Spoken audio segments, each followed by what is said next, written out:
العزيز الغفور الذي خلق 7 سماوات طباقا ما ترى في خلق الرحمن من تفاوت فارجع البصر هل ترى من فطور ثم ارجع البصر كرتين ينقلب إليك البصر خاسئا وهو حسير ولقد زينا السماء الدنيا بمصابيح وجعلناها رجوما للشياطين وأعتدنا لهم عذاب السعير وللذين كفروا بربهم عذاب جهنم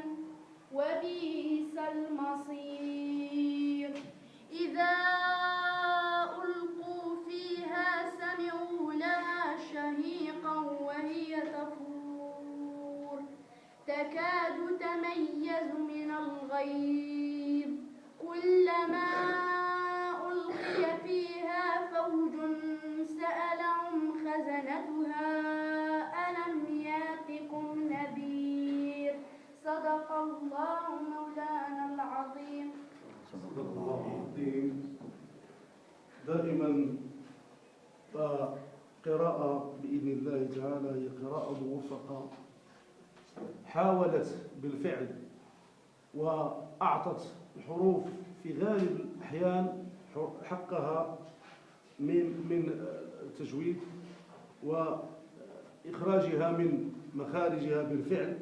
دائما كتبقى بعض الملاحظات التي تتكرر من تلميذ إلى آخر بالنسبة للقلقلة أو بالنسبة لإحكام النون الساكنة والتنوين. دائما في حالة مثلا فوج سألهم راك عارفة هنايا عندنا الحكم ديال الإخفاء، انت حاول تديرها مظهرة وهنا عندنا الحكم ديال الإخفاء.